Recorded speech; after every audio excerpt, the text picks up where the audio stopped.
Nope. One. Yeah, we did it! Wow, dude, that was awesome. That was hilarious. Oh man, that was a total troll area. I love it. I feel like I just finished an epic story, but it is the beginning of a more epic story. That's what it feels like. And God, I hope the devs can deliver on that. That would be awesome. That would be awesome. That would be awesome. That would be awesome. I just wrapped up my Abiotic Factor run after just over 100 hours. I can safely say, now that I'm done with it, that it has been one of the most fulfilling survival exploration playthroughs that I have ever done. I'm gonna need to talk to these devs when I'm done playing and give them a list of things to never put in this game, because if they do, I'll be forced to just play it for the rest of my life, and no one has time for that.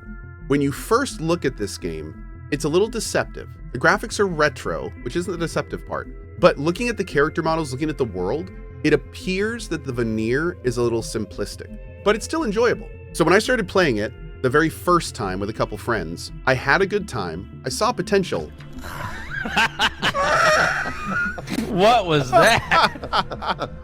I need that. I'm gonna take it though. You need to go don't laugh at me! Right now. Don't look at me! But I wasn't playing solo, and I wasn't really looking at like the mechanics and how deep they were. So I was like, you know what? I'll probably check this out on 1.0. This is an okay game. We'll check it out at 1.0. I mean, it is doing so many things that are kind of unique to this style of game. While at the same time, all the stuff it does is like a really good interpretation of it. Of course, it has problems, and there's some weird bugs here and there. The level design is phenomenal.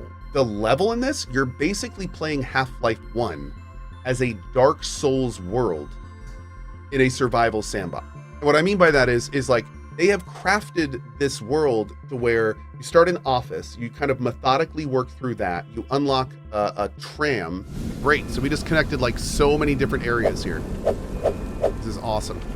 Which then kind of circles around. While you're doing this, you're opening all these shortcuts and all these different entrances back to the beginning. Tram yourself to the next area, work your way back to office, open up new shortcuts, find zip lines. All of a sudden you now have a vehicle. Like, it's this constant discovery, constant progression. And as somebody who loves exploring, it is so cool that you're constantly getting these little dopamine hits of like, oh, that's that area, that connects here. Oh, we just opened up a shortcut. Very few survival sandbox games elicit that. And this game does it so well that it has actually become like a feature. On top of that, insanely deep systems. Like, everywhere you go in this world, there are new items, new things to pick up, new things to break down, tons of recipes. The crafting system is the kind of thing where you'll learn something and then you need to craft it so you'll learn more things. This game is a dopamine simulator. There's so many little things that are happening all the time, be it your dishes going off. Every time you use anything, you're gaining experience in that skill. Maybe it's gonna level, you're gonna get new perks. There's like a whole, like the QOL and base building is pretty great as well. So you can like set up little bases everywhere. There's like, or not at all if you don't want to, you can set up like little mobile fobs and kind of just keep moving forward. Full story is also pretty interesting and offers a lot of different ways to play too. So you can do like stealthy melee, you can do like range, you can do throwing. I just discovered throwing, which has been a lot of fun. But the thing about it is it's just huge. You can edit and change a game world however you want. So it's very grounded in that regard. So for instance, there was a zip line that went into a dumpster and I didn't really like how it functioned. So first I tried putting cushions on the ground to cushion my fall. Didn't really like that. So I ended up adding a shelf into the dumpster so I land on the shelf instead. And you can do that anywhere. Want to get up on that ledge on the way back to your base easily? Cool. You can build a ramp. You can build a jump pad. You could build a little base there and then just build stairs. Like it's very, very free in terms of what it offers the player in interacting with the game world. On top of that, this game's world is insanely interesting. It's not only been a wildly fun game to play, but the story and everything is crazy interesting. It's like rooted kind of in real science. They use like real sciencey terminology. Really intriguing specimens. These priests or monks show clear indication of tool making and ritualistic behavior. It feels very well thought out as you're moving through it. I feel like, as we talk about a lot on this channel, that game dev is iterative, and part of iterative game dev is building on what previous dev companies have made successful. And most importantly, when doing that, learning the previous lessons from those devs and not making the same mistakes. And the games that we tend to love the most, the games that seem to have the most passion in them, are the games where you can really feel like that's the case. That the devs didn't just make the game, but they also play the heck out of the game. And they've also played all the games that it's based on. They fundamentally understand what they're making and then make this new thing. That is Abiotic Factor. Abiotic Factor is a survival exploration game that you can tell was made by people that fundamentally understand this genre. There is a level of power increase and discovery that is literally there for the entire 100-hour adventure that I took. That is baffling.